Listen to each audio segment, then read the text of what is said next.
Hello viewers, আসসালামু আলাইকুম। Windows 10, Windows 7 আর যেটাই হোক, প্রিভিউ প্যান আমাদের একটু ঝামেলায় ফেলে দেয়। যারা মূলত বেসিক ইউজার তাদের জন্য আমার এই টিউটোরিয়ালটি। তো প্রিভিউ প্যান কি সেটি বুঝতে হলে বা দেখতে হলে আমার এই ভিডিওটি দেখুন।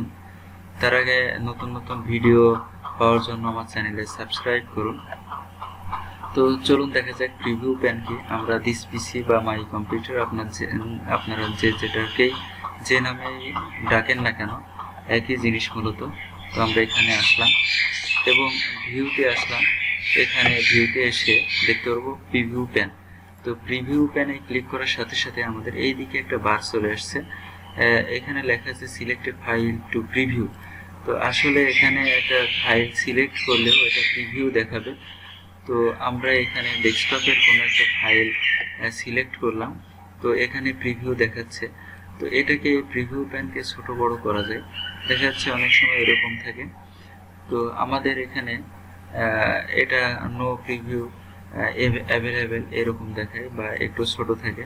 তো তখন দেখা যাচ্ছে আমাদের অনেক বিড়ম্বনা বা অনেক ঝামেলায় পড়তে হয়। উইন্ডোজ 10 এর জন্য আমরা প্রিভিউ প্যানের উপরেই ক্লিক করে আবার এর উপরে ক্লিক করে এই বারটাকে হাইড করে দিতে পারি এবং প্রয়োজন হলে আমরা এটা এখানে নিয়ে আসতে পারি। তো দেখা যাচ্ছে আমাদের কোনো কিছু দরকার এরকমভাবে দেখার জন্য, বড় আকারে দেখার জন্য, তো আমরা এখানে ক্লিক করলে এটা এই সাইডে চলে আসবে। যেটাই ক্লিক করি না কেন সেটাই এই সাইডে চলে আসবে। মূলত এটাই প্রিভিউ প্যানের কাজ। তো প্রিভিউ প্যানকে আমরা আবার হাইড করতে চাই বা ছোট বড় করতে চাই, এখান থেকে আমরা ছোট বড় করতে পারবো। এবং হাইড করতে চাইলে ভিউ থেকে এখানে এসে ভিউ থেকে প্রিভিউ প্যানের উপরে ক্লিক করব, প্রিভিউ প্যানটা হাইড হয়ে যাবে। তো এরকমভাবে আমরা প্রিভিউ প্যানকে হাইড আনহাইড বা প্রিভিউ প্যানের সম্পূর্ণ কাজ করতে পারি। ধন্যবাদ সবাইকে।